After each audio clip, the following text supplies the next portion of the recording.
This. How can I do? Oh, okay. I might be able to do it, but it could be stupid. Oh, it is cold right now. Hi everyone, I'm Vicky, the Carpenter's Daughter. Welcome back to my YouTube channel where I've been showing you the journey of us buying a auction property where the pipes froze and flooded the property, leaving this damage mess. The ceiling is exposed. There's no plasterboard and we need to get that back up.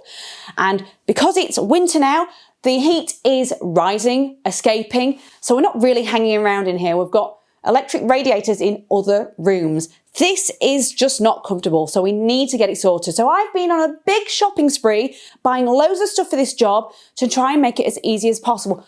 But the first thing I've got to do is prep it, and I'm going to show you. We've got coving that needs to come down because the plasterboard is still up there and it's either been torn or fallen down, and it's just on the edge there. So we've got to remove all of that there. There's no coving on this side. So eventually I will put it back up. I know coving, some people think it's dated, but I like it. I think it finishes a room. So my plan is to try and carefully remove it intact, which to be honest, I don't think is possible. The other thing I want to talk about is this corner over here. So you can see plasterboard is still wedged between the roof joists and the brickwork, which this is actually the fireplace on the other side. And so I've bought 12.5mm to slot between there, and this is the end I'm probably going to have to start with first because there's also a recess there where the lintel is. So to make sure it slots in nicely, I'm going to have to remove as much as I can there, or enough so I can slot it underneath. And with any luck, I won't have to cut a notch out for it. Hopefully it will just slot in because I've gone for tapered plasterboard. And that means it's narrower at either end, and when I put it up, I can tape and fill all the joins and I won't be getting a plasterer in. So before I even start putting it up, the very first thing I need to do is remove all of the nails and screws, anything protruding up there so it doesn't damage the plasterboard. But while I was trying to work out where to start with my board first, I noticed that these nails told me that the previous boards had been running in parallel, not perpendicular. If they run that way, they're less likely to have cracks in the plasterboard, and that might explain why this house has got quite a few that we need to dig out, tape over and fill again. So you can see two nails joined together where two boards have met, exactly the same as well on that side. And this stretch is 3 foot wide, exactly 3 foot. And I can see the start of a 3 foot panel there, which ends there, and it's shy on that end of the joist. So I'll be running them this way instead. And of course, on any new job that you do yourself without having to get a tradesman in, it's nice to spend the money on some new tools and you get to keep them. Oh, this is not going to be fun.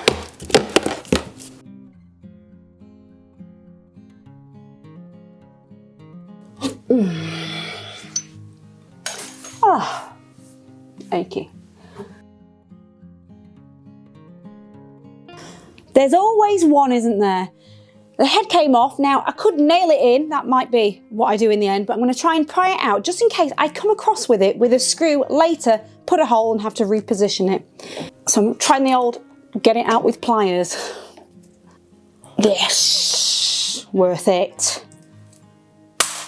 So next job, I think we need to remove that wasp's nest. It's quite papery, this. And I don't hear anything in it, so I'm just going to try and be careful. I don't want to get too close to those electrics either. Oh, it's so weird. Oh my God! There's definitely dead wasps in there. Well, I hope they're dead. I think it's going to be impossible taking it out whole. If I angle it like that downwards, then I know I'm not getting the felt. Finally. Oh no. Oh, this is like a honeycomb. Oh, that's so weird. You see that? There's a comb inside. These are dead wasps. Oh, they're not hibernating, are they? Ugh, grim. What's the best thing to do? Look at that. Wasp graveyard. Ooh. I want to know, what is this stuff anyway? There's some proper engineering there. It's in layers. Yeah.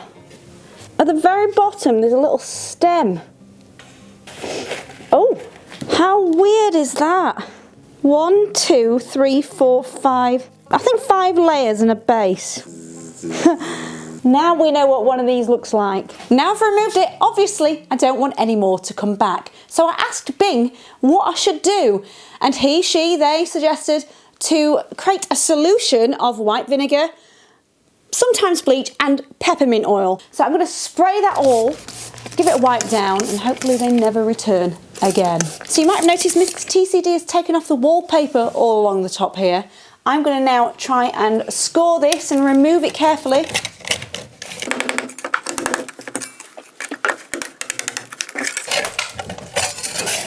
Whoa! Haha! I'm going to go in the middle. I know. Whoa! Nice. So that's all the coving gone. Now I need to remove the excess plasterboard because it's going to get in the way. First I tried to remove the plaster with a crowbar before realising my multi-tool was much more appropriate for the job, and it cut through that and the old plasterboard at the same time. And I also made sure I didn't cut through any electric cables. Luckily I could poke my head up and see. So what I've just done is finished the last bits here to make sure when I do put some plasterboard up here, it's right against the wall, but I've got to remove a handful of nails. There's one I can't get to at all. It's in a really awkward place, so I might have to multi-tool that off. Now this side, yesterday while I was doing that side, my husband was doing this and he found mesh over here and he's created a bit of a hole. So I'm going to have to fill that later on. I'm okay with that, but to slot any plasterboard underneath, I'm going to try and clear some of that, but I have to clear this at least by an inch so I can get a nice finish. But we have an issue up here. So I've noticed that these walls were installed after the whole ceiling was plasterboarded because there's no joist for me to attach any plasterboard to over there. And I've probably got about a 6-inch at least gap where there's no support at all. So I thought, you know what? I could make a bit of a clearance and slot the plasterboard, wedge it between the joists and the brickwork, or I put some noggins there. So I thought, you know what? I'm going to ask my dad. And he said, definitely put noggins there because even if you slot the plasterboard there and you push the ceiling up for whatever reason, it's going to move and it could affect any plaster. So I've got a bit of a drawer in there actually. I'm going to be putting noggins along here at some point, every 900mm or something, and then I'm going to put another continuous piece in between, so I've got another area to mount the plasterboard to. I'm looking forward to that. Next job is for me just to continuously use my multi-tool around here. Right. There. So I've cleared a gap there. I've got more to go there and tidy that up.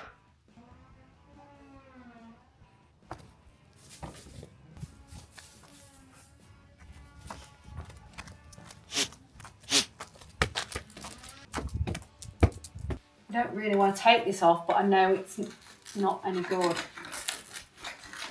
So I'm just doing that. Wood there. It's quite a thick wood, and that's coming off as well.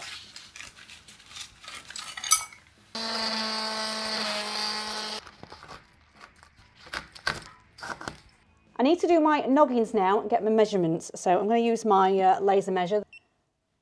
And it is 27 centimetres. Let's go and check the other end because they might not all be the same. 26.7 centimetres. So I am 3mm shy on this end. Oh, for goodness sake. I don't know what I've done. There. Right, let's get cutting. So I've already made one cut and set up a stop block for it here because my stop block that I set up, it needs to be over here and I don't have a clamp. So that is the widest one on the far right. So when I put this down, it goes on my pencil mark.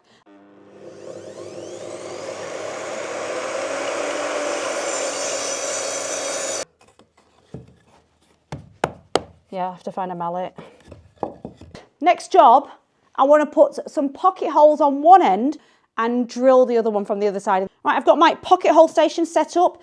So I've got 5 noggins here, and I've got 2 drills. Well, one's just a switch driver thing, but it's got a step drill bit. My pocket hole is a trend one.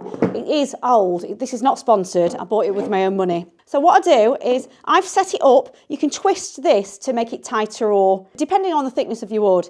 So I've set it up where when I put it in, I can push it in and it's stuck there. You might want to get it a bit tight. Let's try it a bit tighter. They do come a little bit loose sometimes. So I don't actually have to screw this down to a surface. It usually keeps steady. And so what I need to do is pop this in. I'm going to put 2 pocket holes either side of these. So I keep this down here just to keep it pushed down, really. And I just drill this down to create my pocket hole, which drills on an angle. I'll take it out for some clearance and then go back. And that little collar stops it from going all the way. We'll do the other one. I've got them both ends. Now I need to carry on 4 more times. Now I've done with that, I'm just going to swap it over for a regular drill bit so I can drill and screw from the other end where I haven't pocket holed. Okay, I'm going to stop and tell you a little story. Now, when we first moved in, this place was on economy 7 because of the storage heaters. And we realised that, well, only 2 of them work, the rest didn't. And we weren't actually using them. So we called up and said, no, we don't want to be on anymore. And they didn't actually take any notice. We rang up twice and that was 35p a unit. Anyway, we got a shocker of an electricity bill and it was about £475. And we're barely using anything in this house. That is why we need to get this sorted ASAP. And then we invested in this as a temporary measure, this portable gas heater. And already I'm loving it. So we're going to turn this on in here just to make sure it's comfortable for us. I know the heat is going to escape anyway, but this is just a means to an end while we get this sorted out. Right, it's time to use my noggin. And as always, thanks Ollie for this gifted mallet. I'm still using it after all of these years. I'm happy with that. Ow! I've got a splinter.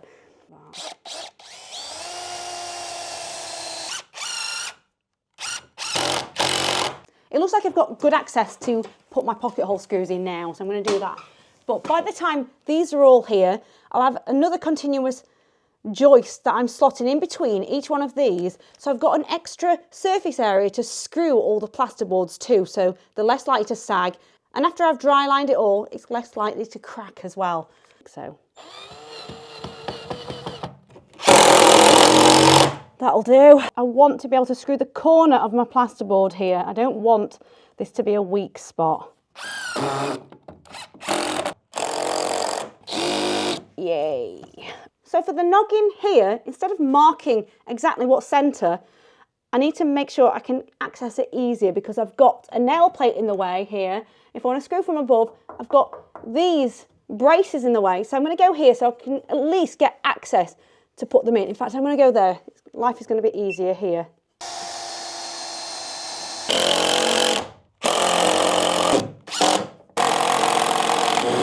So I now need to cut some wood to go all the way across in between them, and I've cut a little offcut of the same thickness of this, placed it against the wall and marked a pencil line on each one. So I want a snug fit, but it's quite tricky to mallet it there, so it's going to take a bit of time off camera. But at least if I put this piece of wood between the wall and this, it's the same thickness as my pencil line, so hopefully I should be able to mallet it.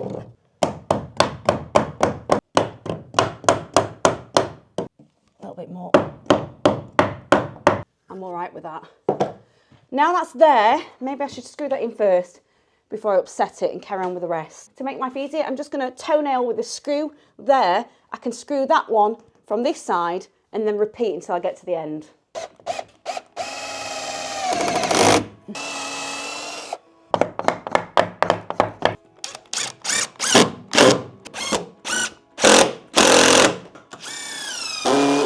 So I'm going directly inwards first, and then I can take it out and put it on an angle, because if I just try and go on an angle straight away, it's just going to skid all over the place, which is very frustrating. So I'm also using shortish screws.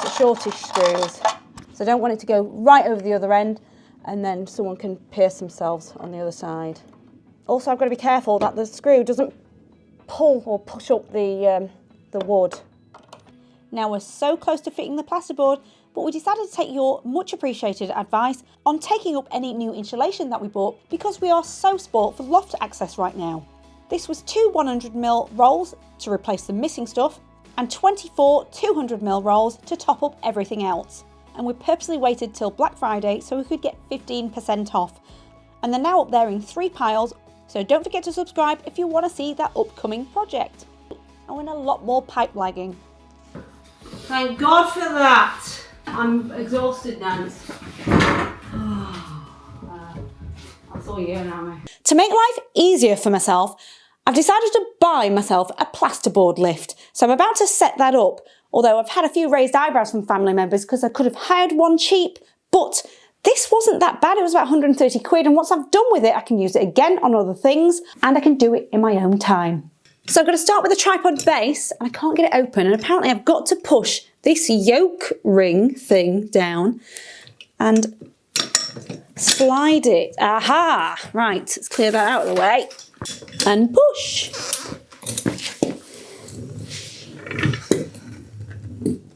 Oh, has it gone too far? Does it lock in? Ah, right. V there and a V there. Come on. Yes. So this should be going on top. There. Either way. There, that's one. So that, you've got a plate there. It looks like I've put that in there, and I heard a click on the other one. I'm pulling this thingy out and I'm pushing it in. So there. Let's turn it around. Jesus, it's big, isn't it? Oh, it's got to be. You need the room. Right, pull that out. And I could have it as far as that. Right, so it's the moment of truth. Can I do this on my own? Mr. TCD is here if I need him, because I'm 5'4", I've got shorter arms, and I need to first of all flip it over so the face of it is facing upwards so I can score. Then we need to flip it back over so the back is facing the sky on the plasterboard lift. So we're almost ready to put the plasterboard up, but I can't just put it up first because I know I need to cut it down. And the reason I know that is I took a laser measure, held it up against the middle of this joist up to this end here, and found it is, from that point on, is 2.3 metres, just over. And I don't have enough to go to the next one. So I have to cut it down first, then put it up, and then we'll have to probably cut another one further down there. So my pile is here, and it's best to cut along the face, score along the face, so I need to flip it over. I do, as well, have one of these. I'm hoping this will help me get it on the plasterboard lift. And this is 12.5mm thick. Woo! Really should have gone for 3 foot wides. I knew I'd be okay with that, but that'd mean more taping and filling, which I wanted to avoid. I'm better off going over there. Oh, 2, 3, 1. Right. After measuring, I score along a straight edge with a sharp Stanley knife. I don't worry about going all the way through because I can bend it over and then finish cutting on the other side.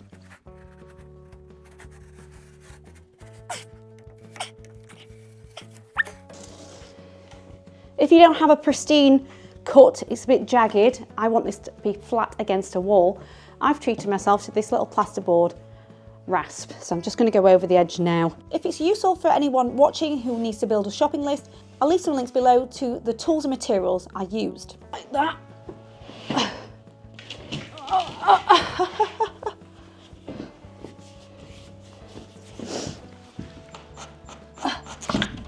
like that. Oh, I don't think I'll be able to lift this up. Oh my God. Yeah, can I get your help? I can't lift it up. So the verdict? No, this, I couldn't do it on my own. I just could not get it high up there and needed Mr. TCD to help me. Maybe I should have bought 3 foot wide ones or cut them down into smaller panels. We've now got it propped up here. I need to take these metal brackets down. So the factory edge cut is going to be in the middle of the room and my cut is going to be against this wall here. So yeah, let's crank it up. It still feels a scary piece of kit because you're trusting it to stay up.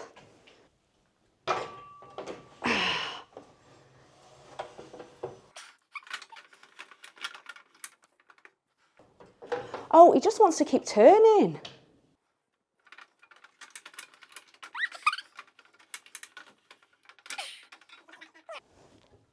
Right.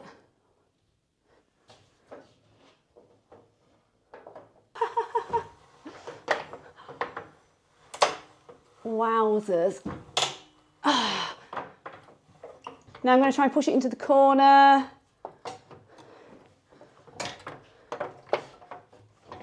God knows how hard this would be if it were just 2 of us without this. It's still hard to move.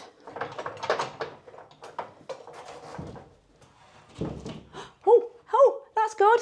Do you see that? It's slotted underneath. It's where we wanted it to be.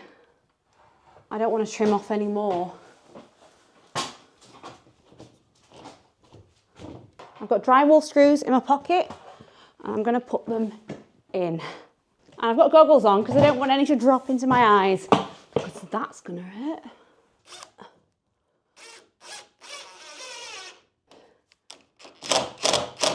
I've ditched the goggles because they were steaming.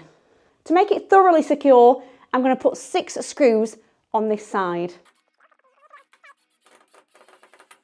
So there's 2 things I need to look out for. I don't want to screw it too close to the edge where it spills out, and I also need to ride the screws home where they don't protrude because I need to fill over the top of it as well. And yes, normally in most rooms you have to cut a hole for a ceiling light. This one doesn't have any, just wall light. Otherwise I'd be drilling a hole for the cable or use a pad saw. To know where I put the screws in, I've got a straight edge and I'm lining it up with my pencil marks. I'm just going to mark where the other screws will go in.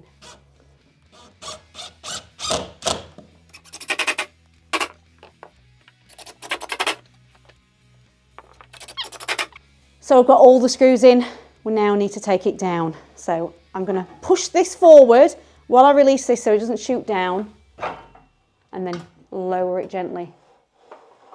But I do have to move this a touch. Oh yeah. Come on.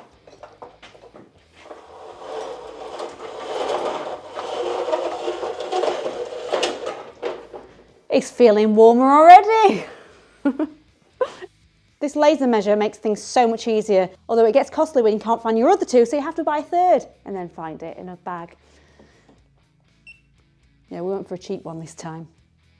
2.152.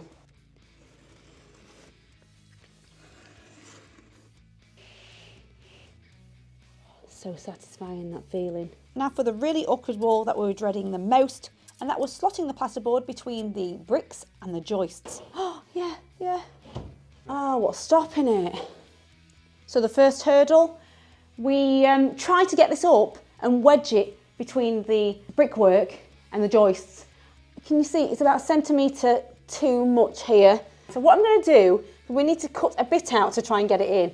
I'm going to draw a line here, but I'm not going to cut on that line because I obviously don't want to cut exposed. I'm going to use a pad saw in situ. I've marked where I need to cut it. I don't want to take it off and put it back on again. This one's been an absolute pain in my backside. After shaving off a bit, we put it up, it still wouldn't go. Had to take it down, trim more off. Then I had another inspection and found a few protruding bits of brickwork, just little maybe mortar that I had to tap away, and a random nail, the head of a nail you could just see. So I did everything I could to get this up and it fits, thank goodness. So now we've marked everywhere. I'm going to put the final screws in.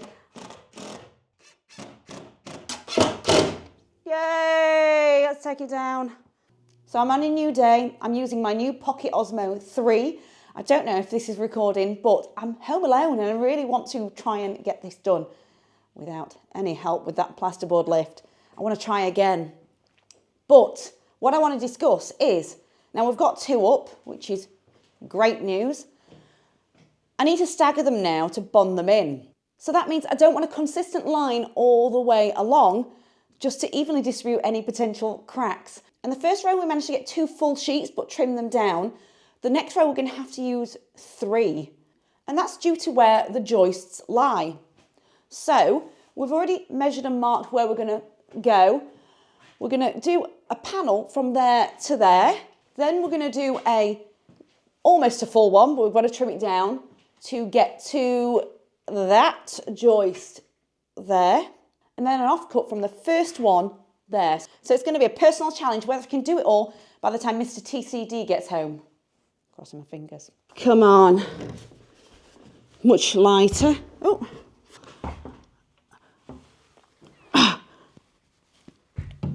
Oh.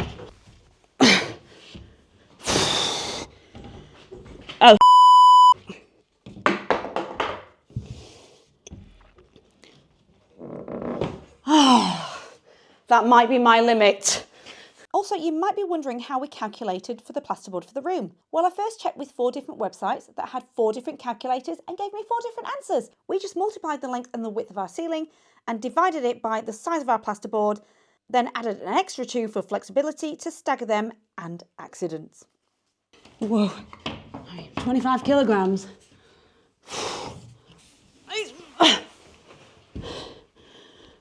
I need to bring it. No. Oh, it's not worth an injury over. Oh God, that's really, really annoying. Oh, okay. I might be able to do it, but it could be stupid. I mean, there is a risk of damaging it if I try to be the hero. Can I do it? I want to do it. Oh,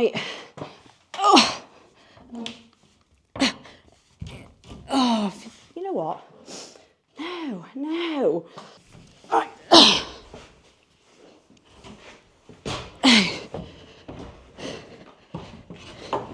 So get on there. Motion detected. Oh. I think someone's here. Lift this up for me. I tried. Yeah, I ain't been here ages. Oh, it's getting heavy. Well, I didn't think I'd say this, but it's now getting too hot to work in here now, especially when you're popping screws up while you're up there. So let's get the last large one on, and then we're going to do the fiddly little bits.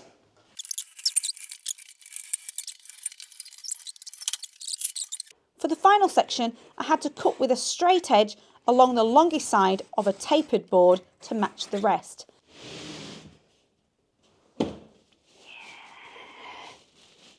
Right, I can fold that right back and slice it from this side.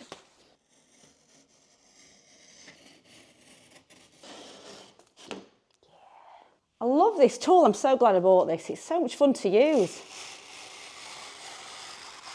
And it really gives it a nice, tidy, straight edge. I've showed it down a few times. So this is the tapered edge. It should fit now. Yeah, yes!